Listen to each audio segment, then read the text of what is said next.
राधे राधे। आशा करती हूँ कि आप सभी लोग खुश होंगे, स्वस्थ होंगे, मस्त होंगे। आज मैं आप लोगों को कथा सुनाने जा रही हूँ, रवि प्रदोष व्रत कथा। जब प्रदोष व्रत रविवार को पड़ता है तो उसे रवि प्रदोष कहते हैं। प्रदोष यदि सोमवार को पड़ता है तो उसे सोम प्रदोष कहते हैं। यदि प्रदोष व्रत मंगलवार को पड़ता है तो उसे भौम प्रदोष कहते हैं। इस तरह से हर दिन का एक नाम होता है और उस नाम के अनुसार उस प्रदोष व्रत को वही नाम से बुलाते हैं। जैसा कि हम सभी लोग जानते हैं, प्रदोष व्रत जो है भगवान शंकर को समर्पित होता है। प्रदोष व्रत महीने में 2 बार आता है, कृष्ण पक्ष और शुक्ल पक्ष। प्रदोष व्रत हर मतलब 15 दिन में जो पड़ता है तो वह त्रयोदशी तिथि पर जो पड़ता है, यह प्रदोष व्रत होता है। प्रदोष काल में भगवान शंकर की पूजा की जाती है, जो कि सूर्यास्त के 45 मिनट पहले और सूर्यास्त के बाद 45 मिनट बाद के समय को प्रदोष काल कहते हैं। और इस बीच के समय को गोधूली बेला भी कहा जाता है। इस समय भगवान शंकर की आराधना और पूजा करनी चाहिए विधिवत तरीके से। अब मैं आप लोगों को कथा सुनाने जा रही हूँ, रवि प्रदोष व्रत कथा। एक ग्राम में अति दीन ब्राह्मण निवास करता था। उसकी साध्वी स्त्री प्रदोष व्रत किया करती थी। उसे एक ही पुत्र रत्न था। एक समय की बात है, वह पुत्र गंगा स्नान के लिए गया। दुर्भाग्यवश मार्ग में चोरों ने उसे घेर लिया और वह कहने लगे कि हम तुम्हें मारेंगे नहीं, तुम अपने पिता के गुप्त धन के बारे में हमें बता दो। बालक दीन भाव से कहने लगा कि बंधुओं, हम अत्यंत दुखी दीन हैं, हमारे पास धन कहाँ है। तब चोरों ने कहा कि तेरे इस पोटली में क्या बंधा है।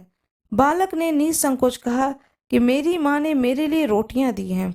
यह सुनकर चोरों ने अपने साथियों से कहा कि साथियों, यह बहुत ही दीन दुखी मनुष्य है, अतः हम किसी और को लूटेंगे। इतना कहकर चोर लोगों ने उस बालक को छोड़ दिया।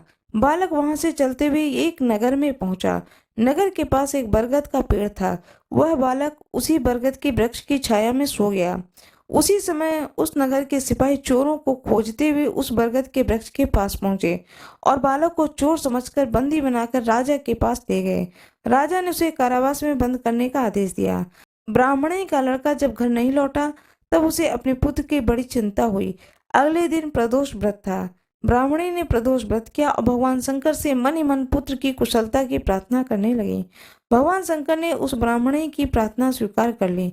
उसी रात भगवान शंकर ने उस राजा को स्वप्न में आदेश दिया कि यह बालक चोर नहीं है, इसे प्रातःकाल छोड़ दे, अन्यथा तुम्हारा सारा राज वैभव नष्ट हो जाएगा।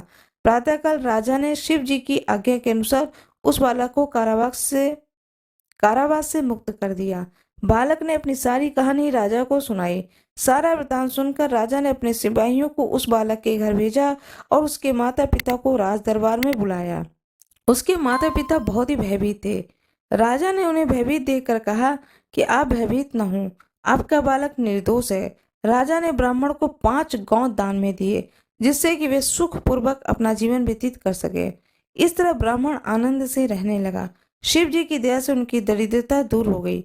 अतः जो मनुष्य रवि प्रदोष को व्रत करता है, वह सुखपूर्वक और निरोगी होकर अपना पूर्ण जीवन व्यतीत करता है। भगवान शंकर की जय, भोलेनाथ की जय, माँ पार्वती की जय, भगवान गणेश की जय हो। मेरा ये वीडियो कैसा लगा लाइक जरूर कर दें, कमेंट बॉक्स में हर हर महादेव अवश्य लिख दें, चैनल को सब्सक्राइब कर दें। कृपया मुझे सहयोग करें। धन्यवाद।